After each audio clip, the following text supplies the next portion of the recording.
अच्छा जी, मैं कल गया एक जगह ते दावत ते जिन्हां दे घर मैं दावत ते गया ना, उन्हां दे घरे एक बहना मैनू मिलण लई आई सी स्पैशल। ओह कहंदी भाई मेरी बड़ी ख्वाहिश सीगी तुहानू मिलना। ओहदे कोल छोटियां छोटियां दो बच्चियां ते मैं उस बहना दे सिर ते प्यार दिता ते यकीन करो जदों उन्हां ने मैनू दस्सिया ना कि मैनू मेरे बंदे ने छड्ड दिता, मैनू तलाक देती, कसम दे नाल पैरां थल्लेओं जमीन निकल गई। जदों मैं वो दो बच्चियां मासूमां दे मूंह वल वेखिया ना ते मेरे कोलों देखिया नहीं गया। कसम लै लो कि मैं पासा मोड़ लिया।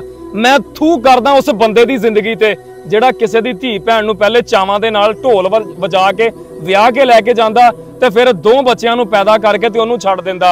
ਉਹ ਕਹਿੰਦਾ कि बंदा घुमदा खैरी मैरी मां दे गल सियापा है। ਉਹ ਬੱਚਿਆਂ ਨੂੰ ਇਹ ਛੱਡ नहीं सकदी, एडा गूढ़ा नाता है। मर्द ते बच्चियां तो बगैर रह लैंदा, मां छੱਡ नहीं सकदी। कहंदा कि बंदा घुमदा खैरी मैरी मां दे गल सियापा है, ਬੱਚਿਆਂ ਨੂੰ ਇਹ ਛੱਡ नहीं सकदी, एडा गूढ़ा नाता है।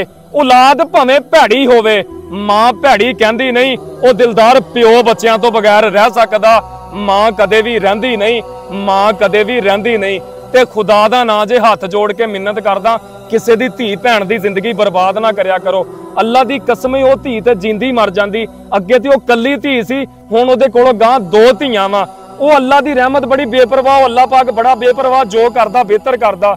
लेकिन कसम लै लो कि ओहदे दिल चों ओहदे ढिड चों जड़ियां हावां निकलदियां ना तुहानूं इह भरनियां पैणियां, इत्थे नहीं ते अगले पासे भरनियां पैणियां। खुदा दे कहर तो डर जाओ थोड़ा जिहा।